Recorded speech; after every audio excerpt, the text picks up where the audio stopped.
send that long paragraph explaining yourself, or you jump in to give somebody a whole backstory about why you did something in your life, tell everybody everything about you, even when you don't know them, and then you instantly feel embarrassed and you replay it in your mind and you're like, girl, I thought I said I was gonna be cool and mysterious. Why did I say that? This is the year that all of that ends. By the end of this video, you are going to have a simple step-by-step system to stop over-explaining, move in silence, and still feel like the most confident, slightly mysterious version of yourself. I used to over-explain and overshare so much when nobody would even ask me. I was so resentful, and then I was like, okay, I'm definitely going to be more cool next time. And then what happened?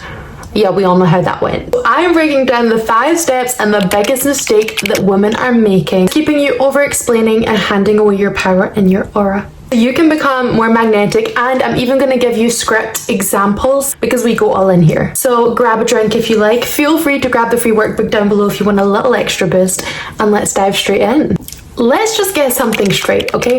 Over-explaining is not a communication style, and it is also not a personality trait. So let's just pause that. It is a stress and a trauma response that comes from validation seeking. It's not just clarifying or giving context to people. And it's definitely not, oh, I'm just a super open, sharing person.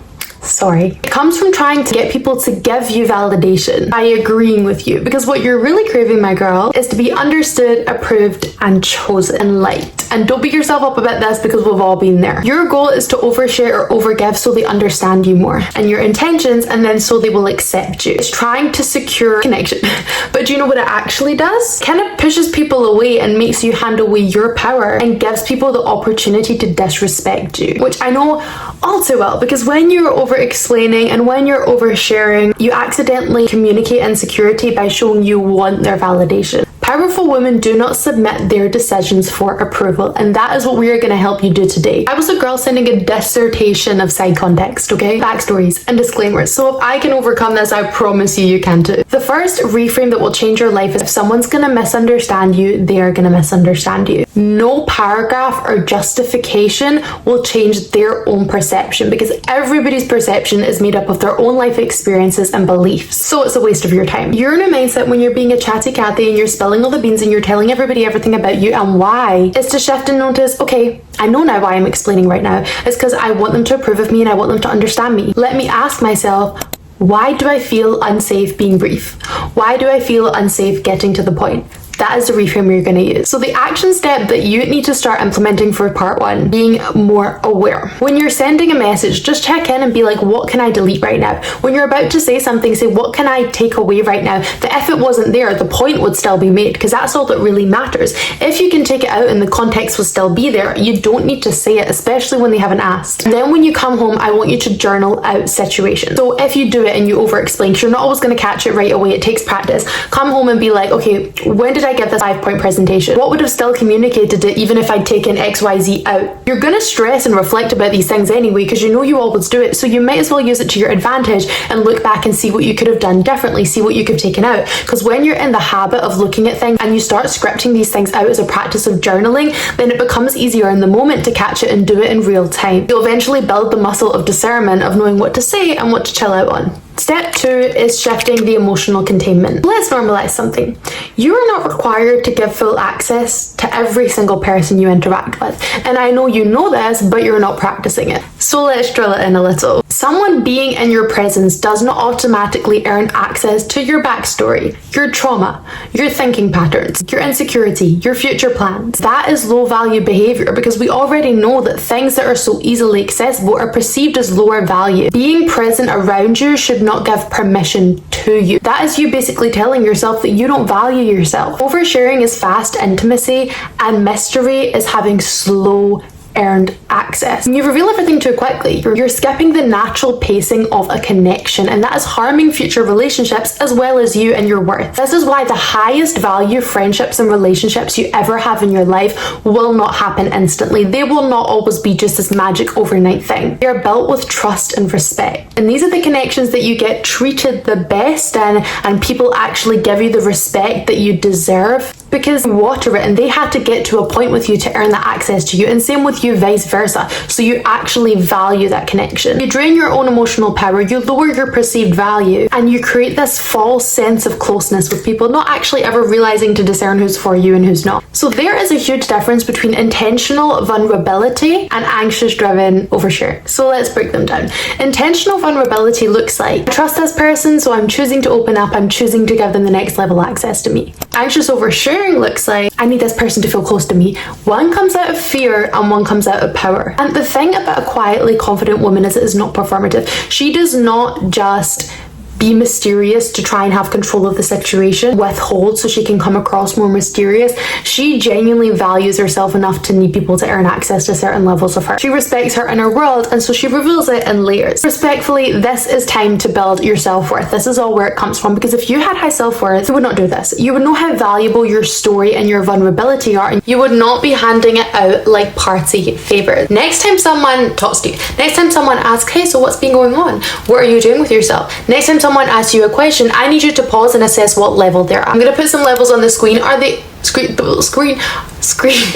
Are they an acquaintance? Are they friendly? Or are they inner circle? Because that dictates what you are giving out, okay? I need you to have this drilled into your mind, so look at it as many times as you need to, and of course it'll be in the workbook. I'm going to tell you a little bit about a self-worth reality check that you need if you want to be confident. When you overshare too quickly, you're communicating that my inner world is not that valuable, so you can have it right now. But if something was truly valuable, it's always protected, it's paced, okay? You would not hand your house keys to somebody you just met. So why are you handing them your emotional history? Oversharing is subconsciously communicating that I don't personally believe my presence alone is enough, so I'll give you more. From today, your inner world needs to be looked at by you like it is a vault. It's not permanently locked, but you only go into it when you intentionally need something. See what I'm saying? Step number 3, I'm gonna give you some scripts, because when you can see how this all looks practiced in real time, it's gonna make a huge difference. You want to retrain your mouth, okay? Because it's not just your mindset, it's language, and your language right now is leaking power because you're trying to secure this closest, you're trying to overcompensate, all the things we spoke about in step number 1. These examples are going to help you in real case scenarios, and I'm also going to put them down the workbook below so you can download it like a little cheat sheet, and whenever you come back to these scenarios and you want to remind yourself what to say, you can have a look at them. So when you're busy, instead of being like, hey, I'm so sorry I couldn't come tonight, I've got a lot going on and this happened to me this afternoon and I thought you might think this, so I wanted to clarify and blah blah blah blah. No, say, I'm sorry I won't be able to make it. Have a great time. The reason this is important is because it's still warm. It's just not giving all of your energy away and not giving this explanation as though you're going to be a bad person because you didn't go, making people assume that you should be overly available. When something doesn't work, instead of being like, I'm so sorry, I feel like maybe I should just, and I don't know, blah, blah, blah. No, you need to say, hey, sorry, that doesn't work for me. No justification. You're not asking people for permission. You are not performing. You are just confirming. You're informing them of it. When you stand by your opinion and you feel anxious about it, be like, oh, I feel less, but like, blah, blah, blah, maybe I'm overreacting and like trying to justify why you think that. Say nothing. If you have an opinion, you don't need other people to be comfortable with it, and you don't even know if they're uncomfortable with it. And then if they do communicate that you are, what you need to say back is not apologizing for having your opinion. You can say, I understand you have your own perspective, but I'm still comfortable with mine. 4, when you feel the urge to add more on when you're speaking and over justify, maybe you said a lot, instead of being like, oh, sorry for the long message, blah blah blah blah, and going on more, or oh, sorry, I shouldn't have said that whole paragraph. You don't have to explain anymore. You're adding fuel to the fire by overcompensating for that. I'm going to put more examples in the workbook, but you need to remember, silence is uncomfortable for you, not for them. You're the one who feels the need to over-explain and overshare, not them. In your head you're going, if I don't fill the space, they'll what? Think you're concise? Think you're secure? Think you're done speaking?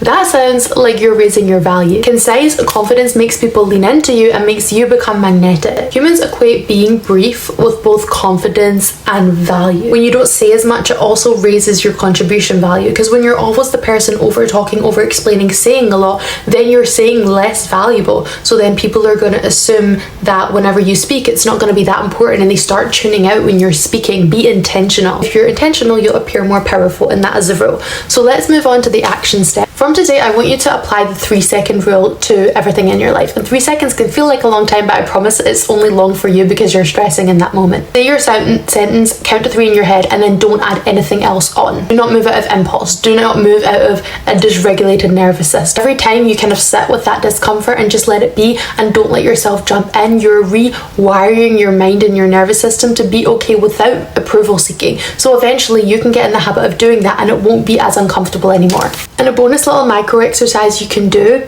is I want you to move the phrases I just feel like, I just think that. Remove the word just from your vocabulary. It subconsciously minimizes your authority, and you will realize when you stop letting yourself say just, you stop starting all of these over-explaining, over-justification sentences. Replace it with I think, I want, I decided. Be concise. Watch how this naturally changes how you approach things and how intentional you are about what you say. Now this takes us on to step number 4.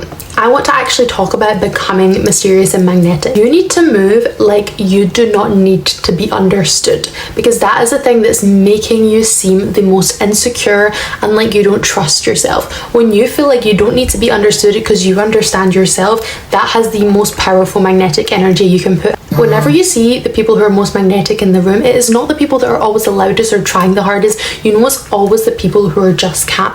They're regulated, they trust themselves, they got themselves. They're not scanning the room looking for approval, trying to get attention from everybody else, because they have intention and they're focused on them, not how everybody else is perceiving them. Do not rush to clarify, do not rush to defend, do not rush to fix every misconception somebody has of you by being defensive. If you want to be someone who is really powerful and magnetic and you are your best self, you have to accept that that just comes with the territory. People are going to create misconceptions of you because they're like, wow, how is she so confident? How is she doing that and I'm not able to? And so they're going to judge, they're going to create their own meaning in their head. But if you want to be that kind of woman, you have to be okay with that. You don't need them to see you correctly, you need to learn to see yourself correctly, because that is where the secure energy comes from. You cannot over adjust your personality or be scrambling to try and fix someone's misconception of you. It literally just leaks insecurity and that you are living for their perception and validation. When you're over explaining, you're trying to control because you're like, if I explain it right and I explain enough of it and I explain my reasoning and intention behind it, then they'll understand me. It still doesn't matter because of their perception.